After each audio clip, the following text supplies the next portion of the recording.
Hi there. Thanks for choosing Ryan Investigates. If we've met before, you know the drill. Have a seat, buckle up, and enjoy the ride. But if you're new here, I owe you some explanation, so let me fill you in. You have made a career out of figuring out what is the quintessential thing that has us leading healthy lives, long lives. So explain the blue zones. What are they? Well, the idea behind the blue zones was to, in a sense, reverse engineer longevity. So when you look at the 5 blue zones around the world where people are living the longest, you see undeniable common denominators. People are eating mostly a plant-based diet, eating blue zones food, which is to say plant-based whole foods. These are people who have something to teach us. Why? Well, to start with, Okinawans eat a plant-based diet. And we have a viewer named Bulliant who's saying, could you please ask Dan if there are people in the blue zones who are fully vegan? Yes. Some consciously, some unconsciously. So we know in Okinawa, the longest lived women in the history of the world, by the way, about 30 times more female centenarians, traditionally speaking, they simply didn't have access to animal products for much of the last 100 years. They simply didn't have access to animal products for much of the last 100 years. Meet Dan Buettner. He is an explorer, educator, author, producer, and storyteller, at least according to his Wikipedia page. He's also the mastermind behind the Blue Zone money-making scheme. So, what kind of stories does he like to tell us in his books and a Netflix documentary series? And most importantly, should we believe him? I was wondering, what is the traditional Okinawan cuisine known for? According to the Okinawa Island Guide, their cuisine centers around pork. Whoa! There was a dietary survey made in 2002 asking different age groups the following question. What do you recall as Okinawan traditional dishes? Guess what was the most frequent answer among elderly people? Miso soup? Pig trotters. Many also recalled nakami, a soup made from pig guts, as a traditional dish. Goya, a very bitter vegetable, was also on the list. It's usually eaten as a stir-fry with tofu, eggs, and small pieces of meat or fish. Or in the form of longevity ice cream. Who doesn't love a bit of bitter ice cream? Anyway, this dish, Goya champuru, can be found in Dan Buettner's recipes book 2, The Blue Zones Kitchen, 100 Recipes to Live to 100. He claims that he studied the diet of the Blue Zones, but in his version, there is no egg, fish, or pork. Actually, there is no pork in any of his Okinawan recipes, or any meat or fish in any Blue Zone recipe. It's basically a vegan cookbook. So, there were a couple of red flags. I mean, for most of us, it's pretty obvious that they just made it up. But we are Ryan Investigates. We want to know it all. What about you? Ready to level up?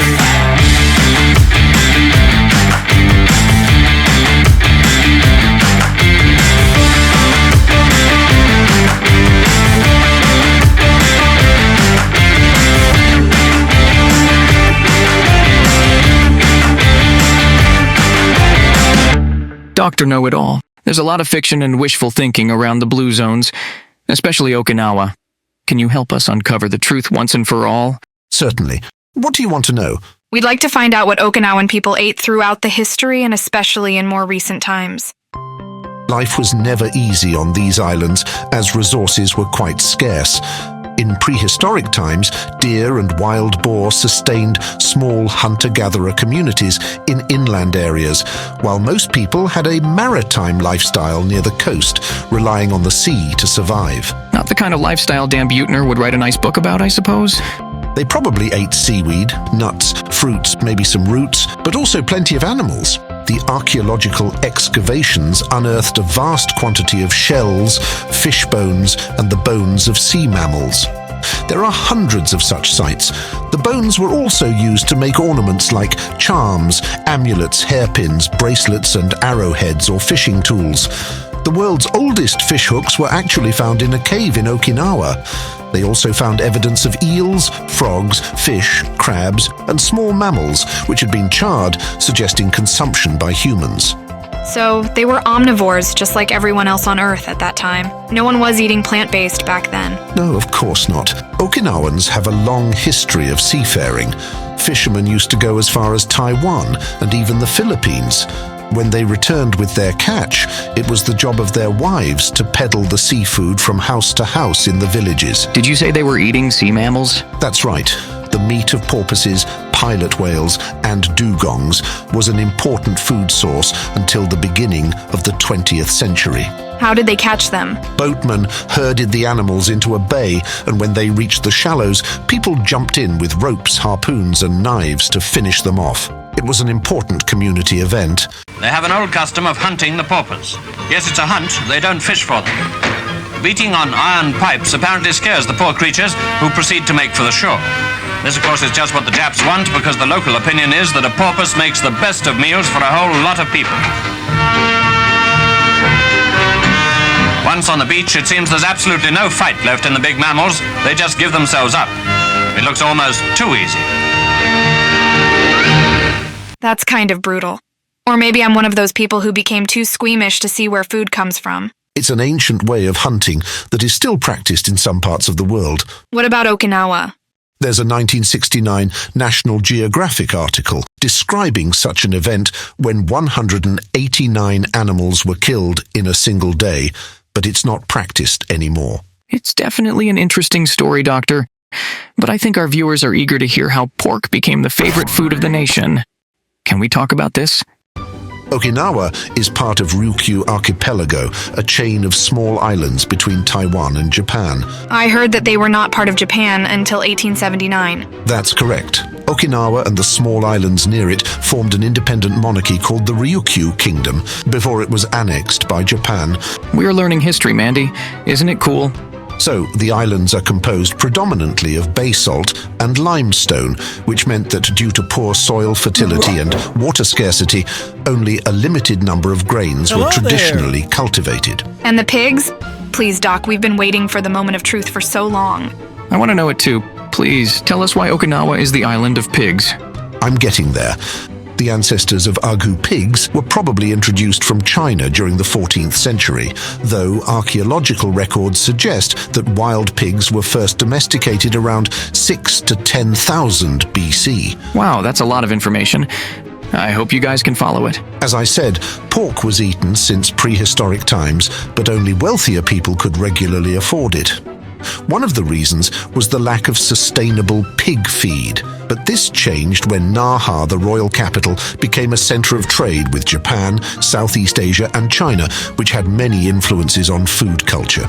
In 1606, the cultivation of sweet potato was introduced from the southeastern coast of China, which proved to be cheap food for humans and a substantial fodder for livestock. So sweet potatoes were fed to pigs? Yes. Sweet potato vines, stems, leaves, skins, or potatoes with blemishes, and the leftovers were all given to pigs. When sweet potato became a success, it was rare to find households on Okinawa that did not breed pigs. It doesn't seem very plant-based to me, unless pigs are vegetables. What? Doctor? Pork became an essential part of the sustainable life of every community. Let's not confuse the fans of fiction with too many hard facts. Why don't we ease the tension with something funny? Well, I'm a scientist, not a comedian, but let me see. Oh, did you know that human feces were also used as pig feed? What? Pigs ate poop? That's right. Dung-eating pigs were once common in rural China and in other cultures that had interaction with them. That's enough. Can we move on? Come on, Mandy. That's a fascinating story. Just follow the trail of the poop. Here, we can see a model of a toilet with a pigsty from about 2,000 years ago. Please stop. This illustration is called the Ryukyu pig toilet. That's super gross. It didn't affect the taste. Anyway, pig toilets in Okinawa were in use even in the 20th century, in some parts until the early 1980s.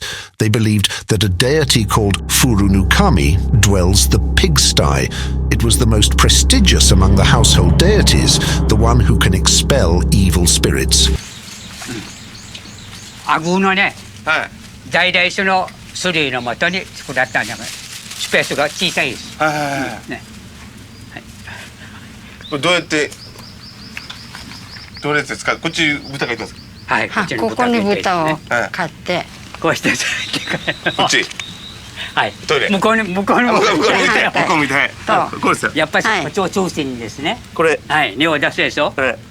あ、こっちに。はい。豚の方はまた舐めるんですね。あ、こっちから落としたの。はい。これすごいですね。こうしてね。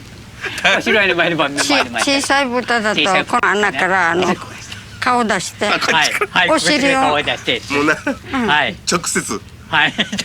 お尻つついたお尻をつついたりしますよね。 Did you find my humor satisfactory? Mandy's enjoying it. If you boys are finished with the toilet jokes, I want to ask a question. Go ahead. How often was pork eaten before the 20th century? Okinawans didn't eat pork chops every day.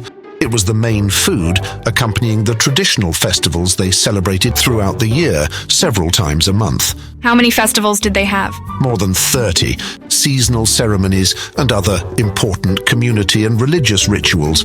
They also ate pork at family events like birthdays, weddings, and funerals. A common expression on the island is that Okinawan cuisine begins with pig and ends with pig. I like that. Another saying is that Okinawans eat every part of the pig but the squeal. That included the blood, entrails, feet, and ears, not just the meat. Now that's what I call a real nose-to-tail eating. But blood? Are we in a vampire story? Why? The Maasai in Africa drink blood straight from the cow. It's mostly made up of protein, packed with iron and other nutrients. Okay. Haven't you heard about the English black pudding or the Swedish blod pudding? The German Blutwurst, the Spanish morcilla, the Polish kaszanka, or the Chinese blood tofu? In some cultures, it is a taboo food, but generally people love blood. They even make soup or pancakes from it. Let's not forget the bloody candy bars in Russia or Lithuania. So why would it be different in Okinawa?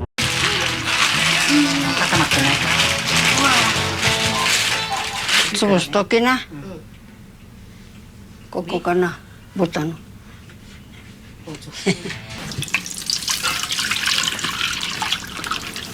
はいさ。大丈夫。よく入るなこのまでは。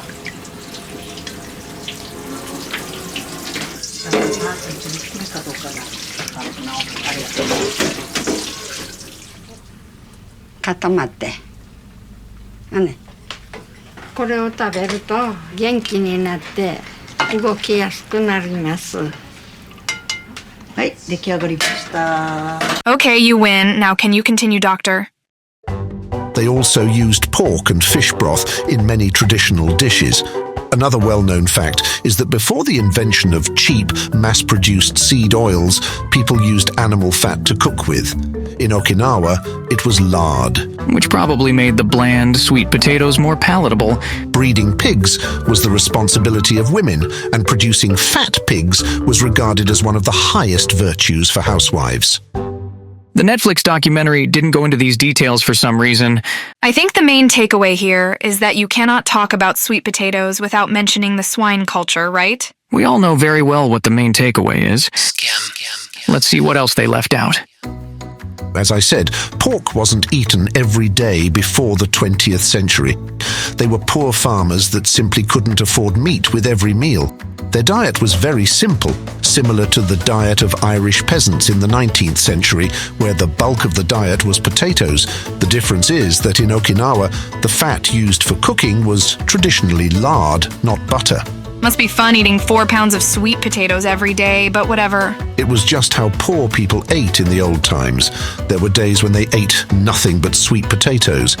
But meat, fish, and fish paste were still indispensable ingredients in festival menus. It makes sense. Meat was always the desired food of feasts.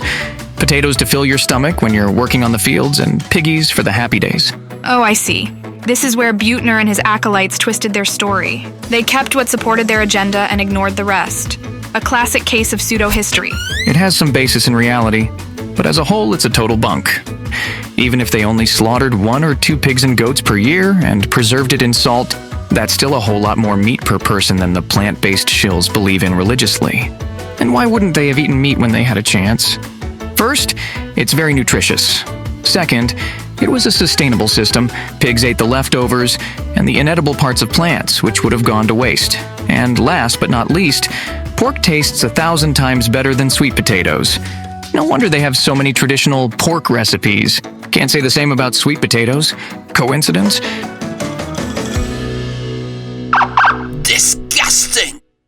beauty agents of the meat industry? Busted. Big Bacon is watching you. The vegan police. Then we're definitely heading the right direction. What science can tell us about this is that traditionally animal protein and fat were crucial for survival, without which there would have been severe nutrient deficiencies. Exactly. Okinawans don't eat a plant-based diet. They never did. If Buettner believes that food is behind their longevity, then he should accept that animals were on the menu too. But that story doesn't make you a best-selling author, doesn't it? Or score you a popular Netflix series. And as we come to the years prior to the Second World War, that's when the centenarians alive today were very young. Meat was already more available, at least for most of the time. Do we have evidence for this? Here are the livestock production data from 1940. The future centenarians were meat eaters. That's quite compelling. Unless they were building the world's biggest petting zoo, but that would be silly, right? Before the US military started Operation Iceberg, the invasion of Okinawa, their intelligence in 1944 made a recently declassified summary of the basic facts of the country, including the diet. They write, "The use of pork as an important article of diet is a Southeastern Asiatic trait not found elsewhere in Japan. A typical poor family's diet would be sour bean soup, sweet potatoes, and pork." There was a study in the village of Ogimi, a region with a high proportion of healthy elderly people, looking at the most frequently consumed food items among villagers. I bet pork was there. Yes. In addition, researchers found that people aged 80 or older ranked sweet potato, algae, and pork higher than did younger respondents on the list of the most frequently eaten food. Does anyone smell anything smoky? According to the official website of Ogimi Village, even the elderly eat nearly 50 grams of meat every day. That's almost 17 times more than what the plant-based gurus claim. It makes a difference, doesn't it? God! Okay, it's happening! Everybody stay calm! What's the procedure, everyone? What's the procedure? Stay calm! But the Blue Zone's website says older Okinawans have eaten a plant-based diet most of their lives. It depends on how you define plant-based. 70% of Americans' calories are derived from plants, so technically it's plant-based. In Okinawa, according to the researchers from the Okinawan Centenarian study, 78% of the foods in the elders' diet were plant foods. It's based on dietary surveys they conducted with actual centenarians. But the website even claims that it's 98% plant-based. Here's Buettner touting the same. 98% of what they ate was plant-based. It's not true. We know that, but shouldn't we do something? As a scientist, I say the best way to fight misinformation is presenting facts instead of fiction. Now we're talking. So, dear audience, here's the main takeaway. The plant-based propaganda is always looking for stories that downplay the importance of eating animals in the human history, but their house of cards quickly collapses when we add what they left out. That's true. Animal protein in the Okinawan diet was certainly more than the national average of Japan. Based on the nutrition survey of Okinawa Prefecture in 1972, the meat consumption was twice as much for Okinawans than for the average Japanese. At the same time, the death rate from cancer and heart disease in Okinawa was 69%, and 59% of those in the rest of Japan. Let's not forget they also ate much more vegetables and less sugar. It was a whole food omnivore diet, not vegetarian and definitely not vegan, which is why these data didn't make it to the Blue Zone marketing team's playbook, just like several other studies that contradict their agenda. Am I right, Doc? In 1988, the daily meat intake was still 20% higher than the national average, about 90 grams per day, and the number of centenarians was also higher than in the rest of Japan. Interesting. What is even more interesting is that another study evaluated the nutritional status of about 100 centenarians in Japan, including Okinawa, and they didn't find any vegetarians among the centenarians. Looks like centenarians in Okinawa did have access to animal products for much of the last 100 years after all. How about that, Mr. Buettner?